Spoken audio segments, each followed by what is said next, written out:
Hello everyone, welcome to RJ commerce. आज हम लोग सीखेंगे 11th क्लास के एक बेसिक चैप्टर के बारे में जिसका नाम है अकाउंटिंग इक्वेशन। तो इसको शुरू करने से पहले आप लोग पहले ये याद करो, 10th क्लास में साइंस के केमिस्ट्री पार्ट में हम लोग का एक टॉपिक था, चैप्टर था जिसका नाम था केमिकल इक्वेशन। याद होगा सभी को। उसमें हम लोग करते क्या थे, एक LHS था, एक RHS था, दोनों साइड हम लोग को इक्वल करना पड़ता था ना। बस यहाँ भी यही करना, ये भी एक इक्वेशन की तरह है।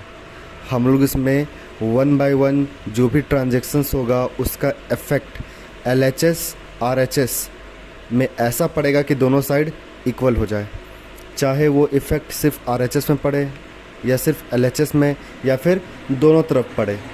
ऐसा इफेक्ट पड़ेगा कि दोनों साइड हम लोग का क्या हो जाएगा, इक्वल हो जाएगा। तो हो गया ना ये एक इक्वेशन की तरह। बोला क्या जाता है इसमें, it is a mathematical expression which show that the assets and liability of a firm are equal.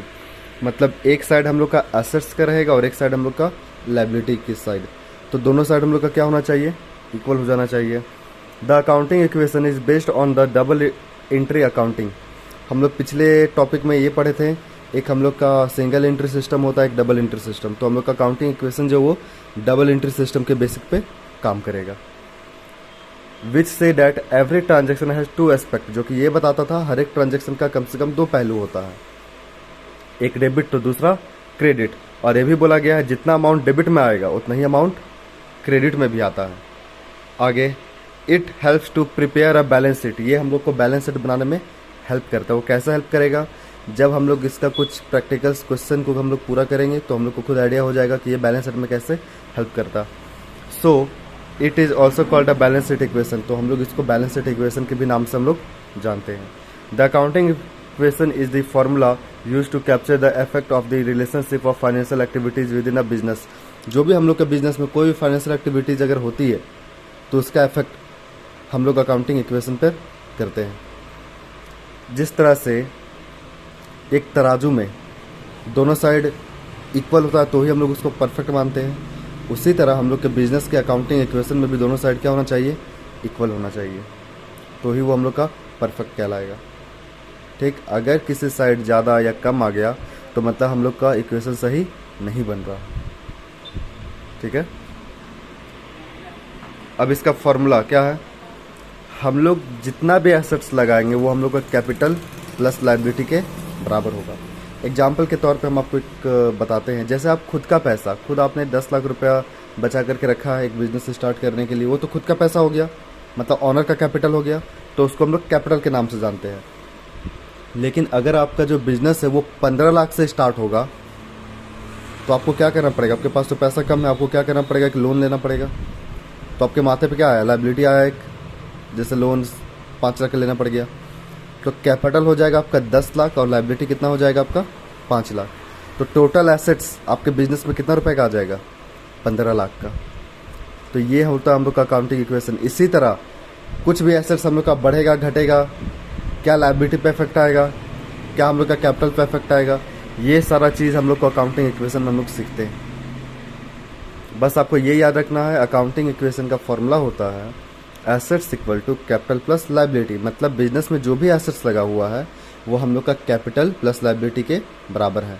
Example समझ में आ गया था सभी को कि हम लोगों का खुद का पैसा है 10 लाख, हम लोगों ने लोन लिया 5 लाख का, तो बिजनेस में हम लोगों ने टोटल पैसा कितना का लगाया, 15 लाख। तो यही हम लोग का क्या कहलाएगा, एसेट्स कितना, 15 लाख। अब ये नीचे एक लिखा हुआ है ट्रांजेक्शन, उसका इम्पैक्ट पड़ता है, हर एक ट्रांजेक्शन का कोई ना कोई इम्पैक्ट पड़ेगा ही, जिसके कारण हम लोग का अकाउंटिंग इक्वेशन क्या होगा, इफेक्ट होगा। अब हम लोग जैसा पहले भी पढ़ चुके हैं कि एसेट्स हम लोग जनरली 2 टाइप्स का देखते हैं ना, पहला करंट एसेट्स और दूसरा फिक्स एसेट्स। ये हम लोग कन्वर्टेबिलिटी के बेसिस पर हम लोग पढ़े हुए थे। करंट एसेट्स वैसा एसेट्स को कहते थे जो हम लोग के पास में साल भर से पहले उसका वैल्यू में फ्लक्चुएशन आ जाता। फिक्स एसेट्स जिसको एक बार हम लोग खरीद लिए और लंबे समय तक उसको खरीदने की ज़रूरत ही नहीं पड़ती। लेकिन करंट एसेट्स में बदलाव आते रहता है, खरीदना पड़ता है, बार बार पैसा आना जाना होता रहेगा उसमें। एग्जाम्पल के लिए जैसे कैश हम लोग के पास क्या है, फिक्स के जैसा नहीं है। 1 घंटे में हम लोग के पास वो लिक्विड हो जाता है, मतलब उसको हम लोग बदल सकते हैं, फिक्स नहीं ना रहता। हम लोग उसको ऊपर नीचे अमाउंट होते रहता है हम लोग के बिजनेस में। उसी तरह बैंक, हम बताए थे बैंक जब बोला जाए तो आप पूरा बैंक को मत समझो, आप बैंक में जो आपका अकाउंट बना हुआ है आप उसको समझो। तो उसमें क्या होता है, उसमें पैसा हम लोग का बढ़ते घटते रहता है साल भर से पहले ही। फिर बिल रिसीवेबल, ऐसा बिल जिससे कि आपको पैसा रिसीव होगा, ठीक है। आपने एक बंदे को उधार में सामान बेचा, वो बोला कि हम आपको पैसा दे देंगे, लेकिन आपको विश्वास नहीं हुआ तो आप क्या बोले, मेरे को आप एक बिल लिख करके दो, उस पर आपका सिग्नेचर भी होना चाहिए कि आप किस दिन पैसा दोगे। तो वो आपको एक बिल लिख करके दिया कि हम 1 महीने बाद 2 महीने बाद आपको पेमेंट दे देंगे। तो इससे क्या होगा, वो बिल क्या बता रहा है कि आपको पेमेंट रिसीव होगा। तो एक तरह से आपके लिए एसेट्स है ना कि आज नहीं तो कल तो पैसा मिलेगा। लेकिन ऐसा नहीं कि आपको 2 साल 3 साल बाद, हम लोग क्या इतना टाइम के लिए उधार देंगे किसी को, नहीं देते। तो ये हम लोग का कम टाइम का है, इसलिए इसे हम लोग क्या बोलते हैं, करंट एसेट्स मिलेंगे। अगला डेटर्स। अभी डेटर्स क्या होता है हम लोग का, डेटर्स का मतलब हो गया वो इंसान जिसको हम लोगों ने सामान उधार बेचा, वो मेरे को पैसा आज नहीं तो कल आकर के देगा, वो हम लोग का डेटर्स। तो वो कितना दिन बाद देगा, 2-4 दिन के बाद ही नहीं देगा, मैक्सिमम सप्ताह भर, 10 दिन, ज़्यादा टाइम के लिए तो हम लोग उधार उसको देंगे नहीं। स्टॉक, स्टॉक क्या होता है, जो बंदा जिससे इसका बिजनेस करता है उसके लिए स्टॉक। जैसे एक फर्नीचर दुकान वाला टेबल कुर्सी का बिजनेस कर रहा है तो उसके लिए वो स्टॉक है। वो तो अपने पास टेबल कुर्सी लंबे समय तक रखना नहीं चाहता, वो चाहता है जितना से जल्दी बिक जाए उतना उसके लिए अच्छा होगा। तो ये भी हम लोग उसके लिए करंट एसेट्स। लेकिन हाँ, अगर हम लोग टेबल कुर्सी खरीद कर के लाए हैं एज ए कस्टमर तो हम लोग के लिए वो फिक्स हो जाएगा। प्रीपेड एक्सपेंस, ऐसा एक्सपेंस जो हम लोग समय से पहले खर्च कर दिए। एग्जाम्पल के लिए, जैसे आपको अपने फ्लाइट का टिकट बुक किया, आपको जाना है नेक्स्ट मंथ की 10 तारीख को, लेकिन आपने इसी मंथ बुक कर दिया, समय से पहले आपने पेमेंट किया, उसको बोलते हैं प्रीपेड एक्सपेंस। मतलब 10 तारीख के बाद उस टिकट का वैल्यू ख़त्म हो जाएगा, लेकिन अभी 10 तारीख तक तो उस टिकट का वैल्यू है ना। इसको हम लोग अनएक्सपायर्ड एक्सपेंस के नाम से भी जानते हैं। अगला एक्रूड इनकम। एक्रूड इनकम का मतलब क्या होता है, ऐसा इनकम जो हम लोग कमा चुके हैं लेकिन हम लोग को हाथ में रिसीव नहीं हुआ है। जैसे आप कहीं पे जॉब करते हो, आपको सैलरी मिलता है 10 तारीख को, आज 20 तारीख हो गया, आपको सैलरी अभी तक मिला नहीं है, तो आपका पैसा क्या फंसा हुआ है। लेकिन आज नहीं तो कल तो मिल ही जाएगा ना, आप छोड़ तो नहीं दोगे। बताओ कितना दिन बाद कम से कम मिलेगा, 2-4 दिन बाद मिल ही जाएगा। ऐसा नहीं ना कि 2-3 साल के बाद देगा। तो ये भी क्या हो गया, करंट हो गया, कम टाइम में ही वापस आ जाएगा। तो लगभग इतना सारा चीज़ हम लोग का करंट एसेट्स में आता है। और भी बहुत कुछ है, लिस्ट अगर हम लोग बनाएंगे तो बहुत सारा लिस्ट बन जाएगा। तो बेसिक हम लोग इस सिर्फ देख रहे हैं, आगे हम लोग समझ जाएंगे खुद ही कि क्या करंट में आना चाहिए नहीं आना चाहिए। फिक्स में जैसे फर्नीचर, खुद देखिए हम लोग घर में जैसे फर्नीचर है लंबे समय तक के लिए है, लैंड है, ज़मीन है, ये भी लंबे समय के लिए है, बिल्डिंग, मशीन, इन्वेस्टमेंट। अच्छा, इन्वेस्टमेंट बहुत लोगों को प्रॉब्लम होता है, क्या होता है इन्वेस्टमेंट का मतलब होता है कहीं भी मोटी रकम लगाना, चाहे आप घर में लगाओ, ज़मीन में लगाओ, ठीक है, आप गाड़ी ले लो या ज्वेलरी ले लो, ये सब में क्या है आपने पैसा लगाया लेकिन लंबे समय तक के लिए लगाया, तो ये सब होता है इन्वेस्टमेंट। गुडविल, गुडविल क्या होता है, name and fame of a business, नाम रुतबा बिजनेस का, ये भी लंबे समय तक के लिए नाम रुतबा रहता। पेटेंट, पेटेंट क्या होता है, एक तरह से आपका अधिकार है कि आप सिर्फ ये काम आप ही कर सकते हो, ये किसी फार्मूला को अपने नाम पर रजिस्टर्ड करवाने के लिए किया जाता है। एग्जाम्पल के लिए, जैसे आप मान लो आप एक ऐसा मशीन बनाए जो कि बाइक को माइलेज देगा 200 का, कम कॉस्ट में ही, ठीक है, पर लीटर में 200 किलोमीटर का इसमें माइलेज मिलेगा। तो वो टेक्निक सिर्फ आप ही जानते हो बनाने के लिए। अब अगर सबको पता चलेगा तो सब लोग आपका टेक्निक को यूज करके अपना प्रोडक्ट में अप्लाई कर देगा। तो इसके लिए आप क्या करोगे, तो इसके लिए आप उस टेक्निक को अपने नाम पे रजिस्टर्ड करवाओगे। इसका मतलब ये हुआ कि आपके परमिशन के बिना कोई भी उस टेक्निक को यूज नहीं कर सकता, प्रोड्यूस नहीं कर सकता। क्लियर, ये होता पेटेंट। तो ये भी एक तरह से संपत्ति ना हो गया, लंबे समय तक के लिए हो गया।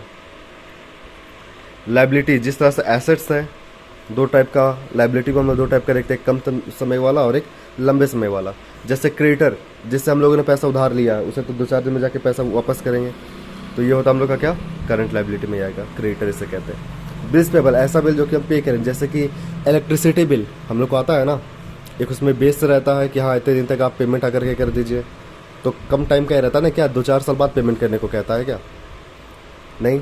तो इससे हम लोग बिल्स पेबल, ये हम लोग का क्या होता है, करंट लायबिलिटी। अगला बैंक ओवरड्राफ्ट। बैंक ओवरड्राफ्ट क्या होता है, जब हम लोग बैंक में अपने अकाउंट से ज़्यादा पैसा निकाल, ज़्यादा पैसा कहने का मतलब मेरे अकाउंट में सिर्फ 50,000 है लेकिन हमको 51,000 चाहिए, तो 1,000 अगर हम ज़्यादा निकालेंगे तो वो जो 1,000 होगा वो मेरा क्या हो जाएगा, बैंक ओवरड्राफ्ट। तो बहुत लोगों को लगता होगा ऐसा थोड़ी होता है। सर होता है ऐसा, आपको वहाँ पर कुछ फॉर्म साइन करना पड़ेगा, होता है फिर ऐसा, ठीक है। तो वो लायबिलिटी आपका कम टाइम में आपको वापस करना पड़ेगा। आउटस्टैंडिंग एक्सपेंस, ऐसा एक्सपेंस जो हम खर्च कर दिया लेकिन अब तक उसका पेमेंट नहीं दिए। एग्जाम्पल के लिए, आप कहीं पर रह रहे हो, आपको रूम रेंट देना पड़ता है हर एक महीने के 1 तारीख को, लेकिन आज 10 तारीख हो गया।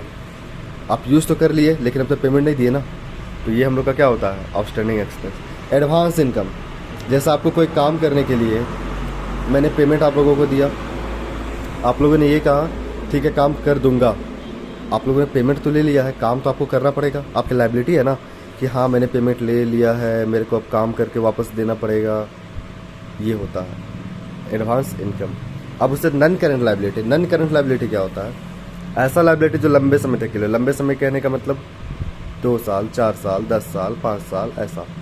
जैसे बैंक लोन, बैंक से अगर लोन लिया जाता है 2 साल, 5 साल ऐसे ऐसे करके लेते हैं तो लंबे समय का हो गया ना, जो 1 साल से ज़्यादा का हो उस पर ध्यान दीजिए। मॉर्गेज लोन, कुछ अगर हम लोग बंधक कुछ गिरवी रख करके अगर लोन लेते हैं तो वो आएगा। लॉन्ग टर्म लोन, लंबे समय के लिए कोई लोन ले, लॉन्ग टर्म प्रोविज़न, कोई लंबे समय का हम लोग प्रोविज़न बना करके रखें, डिवेंचर्स, ये सब हम लोग का लंबे समय का लायबिलिटी होता है। क्लियर। और इस चैप्टर में आपको गोल्डन कॉन्सेप्ट याद रखना पड़ेगा। 2 है इसका गोल्डन कॉन्सेप्ट। क्या? पहला, बिजनेस को सेपरेट और अपने ऑनर से अलग मान करके चलना है, मतलब बिजनेस अलग रहेगा और ऑनर अलग रहता है, ये आपको लेकर के चलना है। बिजनेस के बाहर वो इंसान अलग होता है, लेकिन बिजनेस में आने के बाद वो अलग हो जाता है। वो समझिए पूरा का पूरा बिजनेसमैन ही हो गया ना, मतलब उसको खुद का पर्सनल लाइफ से कोई मतलब नहीं। फिर अपना अगर उसको पर्सनल लाइफ से मतलब रखेगा तो बिजनेस का सामान को क्या करेगा, घरेलू चीज़ों में लगाएगा, अपना घर में यूज करने लग जाएगा, तो उससे उसका बिजनेस नहीं चलेगा ना। उसको क्या करना पड़ेगा, अपना पर्सनल लाइफ को अलग रखना पड़ेगा, बिजनेस लाइफ को अलग रख के काम करना पड़ेगा। क्लियर, ये कहता है। दूसरा, फ्लक्चुएट ऑफ कैपिटल। अब ये फ्लक्चुएट ऑफ कैपिटल क्या बताता है, क्या क्या कारण से कैपिटल में बदलाव आएगा। तो 3 कारण है, लॉस, एक्सपेंस और ड्राइंग। अगर ये 3 कारण होता है तो कैपिटल क्या होता है, घटता है। और प्रॉफिट, गेन, इनकम, अगर ये 3 कारण होता है तो कैपिटल क्या होगा, बढ़ेगा। तो ये सारा टॉपिक आप लोग याद रखिएगा कि क्या क्या अभी हम लोगों ने पढ़ा, ये याद रहेगा तो ही हम लोग के पास प्रैक्टिकल क्वेश्चंस हम लोग बना पाएंगे, अदरवाइज़ हम लोग को बहुत प्रॉब्लम आएगी। ये फ्लक्चुएट ऑफ कैपिटल तो मोस्ट इंपॉर्टेंट है, इसे याद रखना है सभी लोग। अगर लॉस, एक्सपेंस, कैपिटल ड्राइंग होगा तो ही कैपिटल पर प्रभाव पड़ेगा, मतलब तो ही वो घटेगा, लेकिन प्रॉफिट, गेन और इनकम होगा तो ही कैपिटल बढ़ेगा। इसके अलावा कुछ भी होगा तो कैपिटल पर इम्पैक्ट कभी नहीं पड़ेगा, एज इट इज लिखना पड़ेगा आपको। क्लियर है सभी को? वीडियो पॉज कर करके आप लोग सारा नोट्स को अच्छे से एक बार रिवाइज कर लेना। कोई प्रॉब्लम हो तो बिल्कुल मेरे को आप लोग कहो, और ज़रूर हम उसका रिप्लाई आप लोग को देंगे। और अगर वीडियो अच्छा लगे तो लाइक, शेयर, अपने फ्रेंड्स में आप लोग सब शेयर करो, सब्सक्राइब करो। ओके, तो मिलते हैं अगले वीडियो में, तब तक के लिए बाय।